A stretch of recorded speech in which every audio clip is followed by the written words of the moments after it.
Hello friends, welcome to Amrit classes. आज हम पढ़ेंगे टाइम एंड डिस्टेंस का पार्ट 10, जिसमें हम पढ़ने वाले हैं बोट एंड स्ट्रीम, मतलब धारा और नाव। ये दोनों कॉन्सेप्ट हम लोग पढ़ने वाले हैं। तो अगर इससे पहले आपने पुराने पार्ट्स नहीं देखे हैं तो पहले आप उनको देख लीजिए, फिर इसको देखिएगा तो आपको अच्छे से क्लियर होगा। चलिए देखते हैं इस वाले पार्ट को, क्या है नाव और धारा, कैसे क्वेश्चन बनते हैं इसमें, हर एक छोटी छोटी चीज हम जानते हैं इसके बारे में। तो उससे पहले मैं थोड़ी सी बेसिक चीजें आपको बता देता हूँ। तो बस एक ही फॉर्मूला हमको पता है कि डिस्टेंस इक्वल होता है स्पीड इनटू टाइम।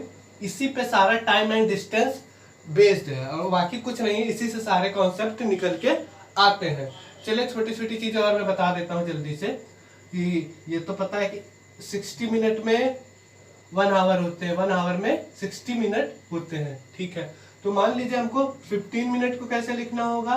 15 मिनट को हम लिखेंगे, अगर हावर में चेंज करना है तो 15 और 1 आवर में होते हैं 60 मिनट, 60 लिख देंगे। अब इसी को कट कर देंगे 5 से या 15 से काटेंगे 15 1 जा 15, 15 4 जा 60, मतलब 15 मिनट को हम लिख सकते हैं 1/4 आवर, ठीक है।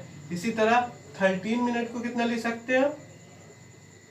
जब 15 मिनट को 1/4 आवर लिखा जाता है तो 30 मिनट जो है इसका 2 गुना ही तो है, तो मतलब कि इसको लिखेंगे 2/4 आवर, मतलब आधा आवर, आधे घंटे, मतलब 30 मिनट मतलब आधे घंटे। इसी तरह हमको 45 मिनट लिखना हो तो इसका 3 गुना हो जाएगा, क्योंकि 15 3 जा 45 मिनट हो जाएगा 3/4 आवर। इसी को 3 से मल्टीप्लाई कर देना, नहीं तो न समझे आपको तो इसी को 60 से डिवाइड कीजिए, जो सिंपलेस्ट फॉर्म होगा कट होके वही आएगा, ठीक है। मान लीजिए आपको लिखने हैं 2 घंटे 30 मिनट, तो आप कैसे लिखेंगे 2 घंटे प्लस 30 मिनट को क्या कहते हैं हावर में, ये हाफ हावर। तो ये कितना हो जाएगा, जब एलसीएम लेंगे तो 2 2 जा 4 प्लस 1/2, मतलब 5/2 आवर लिख सकते हैं। तो ऐसे हम लोग कुछ भी लिख सकते हैं, थोड़ी सी बेसिक चीजें थी, मैंने सोचा बता दूं, ठीक है। अब क्या आता है नाव और धारा, ठीक है। तो इसमें 2 केस बनते हैं, ठीक है। दोनों केस में आपको अच्छे से बताता हूँ। मान लीजिए ये रिवर है, ठीक है, ये रिवर है, पानी है, इस पे एक नाव है, ये नाव बना दी मैंने, ड्राइंग अच्छी मेरी, ठीक है। तो नाव है, तो नाव की स्पीड जब पानी में बहाव नहीं है, पानी ऐसे रुका है, तब नाव की स्पीड मान लेते हैं हम लोग v है, ठीक है। तो जब नाव पानी में कोई स्पीड नहीं है, पानी बह नहीं रहा, पानी रुका हुआ है, तब तो नाव जब जो स्पीड से अपनी चलेगी, जो चलाएगा उसको, तो उस स्पीड को हम लोग मान लेते हैं v, ठीक है। और जितनी डिस्टेंस जाएगी, ठीक है, डिस्टेंस जाने दो उसको, ठीक है। तो हमको अगर यही वाला फॉर्मूला निकालना है तब तो आराम से हो जाएगा कि distance equal to speed into time. जो नाव की स्पीड होगी और जितना जाने में टाइम लगेगा, उन दोनों को मल्टीप्लाई कर देंगे तो डिस्टेंस निकल आएगी। और भी जो हमको निकालना होगा तो वो निकाल देंगे। जब नाव अपनी स्पीड से जा रही, नाव खुद की स्पीड v है, और यहाँ पे जो पानी बहाव है, पानी की कोई स्पीड नहीं है, पानी मतलब शांत है, ठीक है, मतलब रुका हुआ है तो उसकी कोई स्पीड नहीं, ठीक है।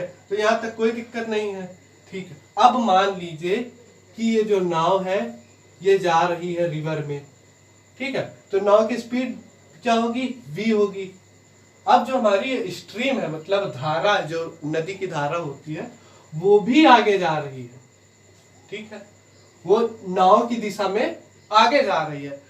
तो जब भी धारा के ऊपर नाव चलती है और धारा भी आगे जा रही है और नाव भी कोई चला रहा है कुछ स्पीड से, तो दोनों की स्पीड बढ़ जाती है, क्योंकि धारा के ऊपर ही तो नाव चल रही है। जब धारा अपनी खुद की स्पीड से चलेगी तो धारा की स्पीड भी नाव लेगी, और नाव को कोई चलाएगा तो वो भी कुछ स्पीड से चलाएगा, तो क्या होगा, दोनों स्पीड जुड़ जाएंगी, जो नाव तेजी से चलने लगेगी। तो अगर नाव धारा की दिशा में जा रही है और नाव की स्पीड v है और धारा की स्पीड मैंने u ले लिया, तो जो हमारी रिलेटिव स्पीड आती है जब दोनों साथ चलती है तो दोनों की स्पीड जुड़ जाती है। नाव की स्पीड हो जाएगी, जो हमारी रिलेटिव स्पीड हो जाएगी v प्लस u, अगर धारा भी की दिशा में नाव जा रही है। तो ये वही वाला कॉन्सेप्ट है, जब 2 ट्रेन एक तरफ जाती हैं तो वहां पे स्पीड माइनस होती है, क्योंकि वहां पे 2 ट्रेन होती है, उनका आपस में कोई लेना देना नहीं होता है, उनसे उनके आपस में डिफरेंस, स्पीड में डिफरेंस नहीं आता है। क्योंकि वो दोनों अलग अलग चल रही हैं। लेकिन यहाँ पे वहां पे स्पीड माइनस होती थी, और जब अपोजिट डायरेक्शन में आती थी ऐसे तो स्पीड प्लस होती थी। लेकिन यहाँ जब एक तरफ जाएगी तो स्पीड जो होगी प्लस होगी, क्योंकि यहाँ पे अलग सिचुएशन है। यहाँ पे वहां पे दोनों ट्रेन का आपस में कोई मतलब नहीं था, उनसे स्पीड में फर्क नहीं पड़ रहा था। लेकिन यहाँ तो जो धारा है उसी के ऊपर, पानी की धारा है उसी के ऊपर तो नाव चल रही, एक फ्रेम में है। वहां अलग अलग था, उनसे कोई मतलब नहीं था, लेकिन एक फ्रेम में है तो दोनों की स्पीड में फर्क पड़ेगा। चलिए देखते हैं। तो अगर ये इधर धारा की दिशा जा रही है, नाव भी इधर जा रही, धारा की दिशा इधर है, मतलब धारा की दिशा में नाव जा रही है, तो दोनों की स्पीड, नाव की स्पीड v और धारा की स्पीड u ऐड हो जाती है रिलेटिव स्पीड में। बट अगर नाव की स्पीड v है, नाव इधर जा रही है, अब ये तो हो नहीं सकता कि आप लोग इधर जाओगे तो वापस नहीं आओगे। हो सकता है अब की धारा जब वापस आए तो धारा पहले इधर की थी, तो लेकिन अब वापस आएगी धारा की दिशा उल्टी हो जाएगी ना। तो हमको मान लीजिए जाना इधर है, लौट के हम आ रहे हैं, अब धारा की दिशा तो इधर ही चलेगी, ऐसे ऐसे ऐसे, ठीक है। तो अब धारा जो होगी वो थोड़ा सा रोकेगी, नाव को रोकेगी तो स्पीड कम होगी, क्योंकि धारा इधर आ रही, तुम इधर आ रहे हो, धारा के अगेंस्ट आ रहे हैं हम लोग, ऐसे ऐसे करके, तो धारा हम लोग को रोकेगी तो स्पीड कुछ कम होगी। तो नाव की जो स्पीड होगी, रिलेटिव स्पीड क्या आ जाएगी, नाव की स्पीड, और जो ये धारा की स्पीड होगी ये माइनस हो जाएगी, ठीक है। तो यहाँ तक कोई दिक्कत नहीं है, ठीक है। तो जब धारा की दिशा में जाती है तो स्पीड धारा की ऐड हो जाती है, मतलब स्ट्रीम की स्पीड जो होती है ऐड हो जाती है। और जब धारा की उल्टे दिशा में जाती है, विपरीत दिशा में जाती है, तो जो स्पीड होती है वो नाव की स्पीड से धारा की स्पीड माइनस हो जाती है, ये हमारी रिलेटिव स्पीड आ जाती है। बस जो ट्रेन वाला कॉन्सेप्ट बताया था मैंने, उसका जस्ट उल्टा है। जब ट्रेन अपोजिट डायरेक्शन में जाती थी, वहां एक इधर से एक इधर, तो वहां स्पीड जुड़ती थी, लेकिन यहाँ पे घटेगी जब अपोजिट डायरेक्शन में होगा। और वहां जब मैंने बताया था कि एक ही डायरेक्शन में जाती है तो स्पीड घटती है, यहाँ ऐड हो जाएगी स्पीड। और बस इतना ही कॉन्सेप्ट है और कुछ नहीं है। चलिए इसको क्वेश्चन समझते हैं तो बहुत अच्छे से क्लियर हो जाएगा, ठीक है। मान लिया मैंने यहाँ शांत जल में नाव की चाल 7 किलोमीटर है तथा धारा की चाल 3 किलोमीटर पर है। अर्श को नदी में नाव से धारा की दिशा A से B तक जाने में 2 घंटे लगते हैं। तो A से B की दूरी बतानी है, मतलब हमको यहाँ डिस्टेंस बतानी है। तो एक यही फॉर्मूला है, distance equal to speed into time. अब हमको देखना है क्या किलोमीटर आवर को मीटर पर सेकेंड में कुछ चेंज करने की जरूरत है। चलिए देखते हैं। यहाँ देखो, यहाँ पे लिखा है स्पीड, नाव की स्पीड है 7 किलोमीटर पर आवर, धारा की चाल भी किलोमीटर पर आवर में दी है, लेकिन यहाँ टाइम हमको 2 घंटे दिए है ना। स्पीड किलोमीटर पर आवर है, टाइम 2 घंटे में दिए हैं, तो हमको चेंज करने की कोई जरूरत नहीं है। अगर यहाँ मिनट में दिया होता तो हमको स्पीड किलोमीटर पर आवर में दी होती, यहाँ मिनट में भी दिया होता, तो अगर हमको दूरी मीटर में निकालनी होती तब तो हम चेंज कर देते हैं इसको किलोमीटर पर सेकंड में। लेकिन अब दोनों सेम चीज में किलोमीटर आवर में, यहाँ भी टाइम भी हमको 2 आवर में दिया है, तो सिंपली हम लोग किलोमीटर में ही निकाल देंगे, चेंज नहीं करेंगे। तो डिस्टेंस हमको निकालनी है कि A से B तक जो गए हैं, अर्श गए हैं, अर्श एक बच्चा है, बड़ा शैतान बच्चा है, A से B नाव से ये गया है, ये धारा की दिशा है और ये भी इधर जा रहा है।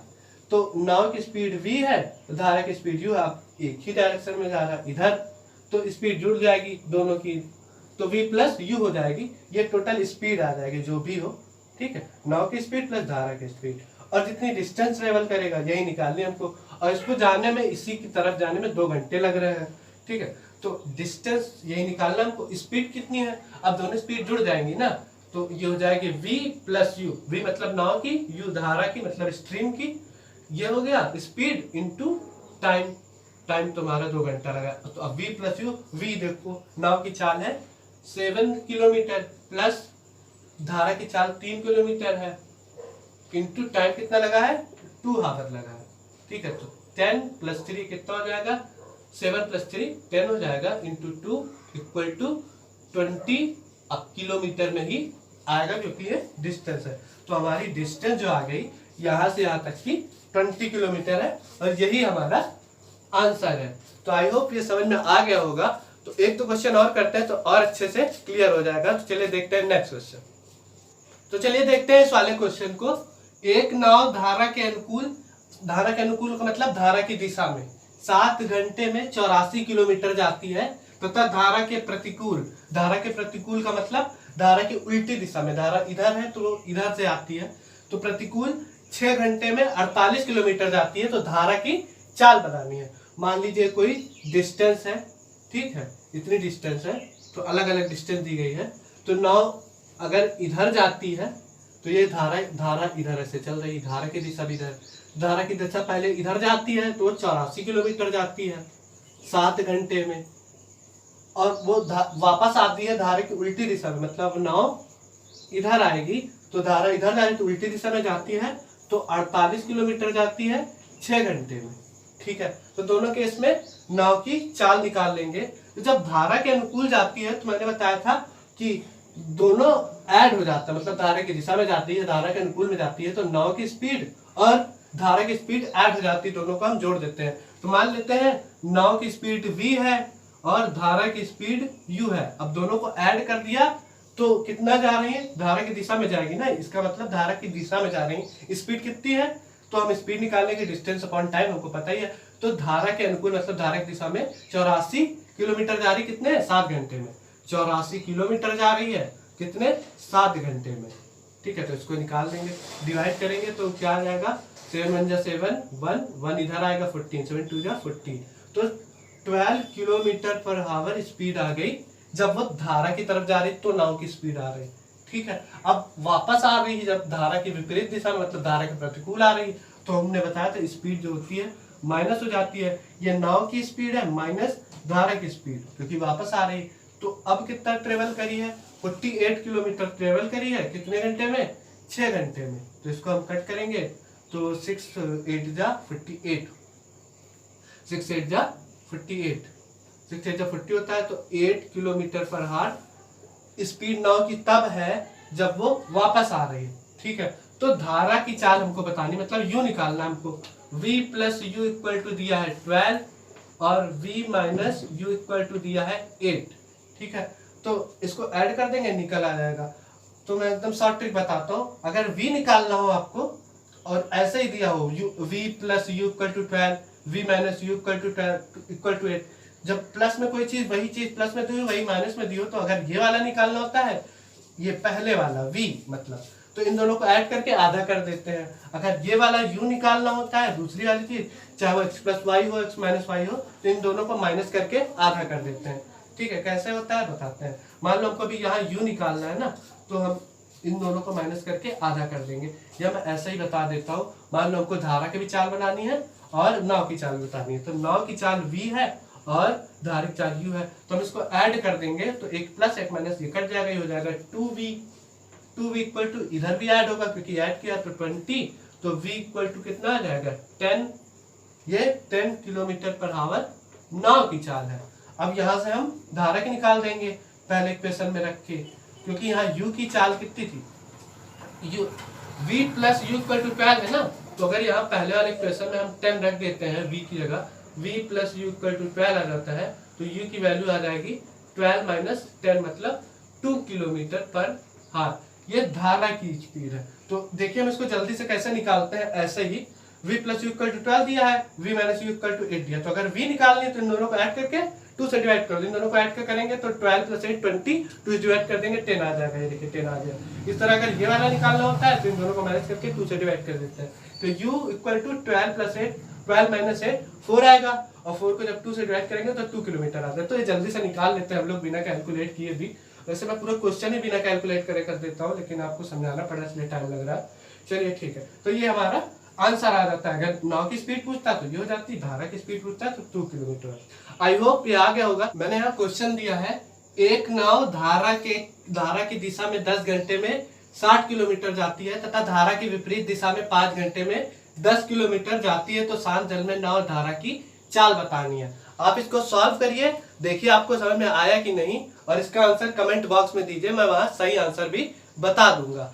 तो अगर आपको वीडियो अच्छा लगा हो तो वीडियो को लाइक कीजिए और चैनल को सब्सक्राइब करके बेल आइकन जरूर प्रेस करिए। इससे आपको जब भी मैं कोई वीडियो अपलोड करता हूं तो उसका नोटिफिकेशन आपको आ जाएगा। Thank you so much.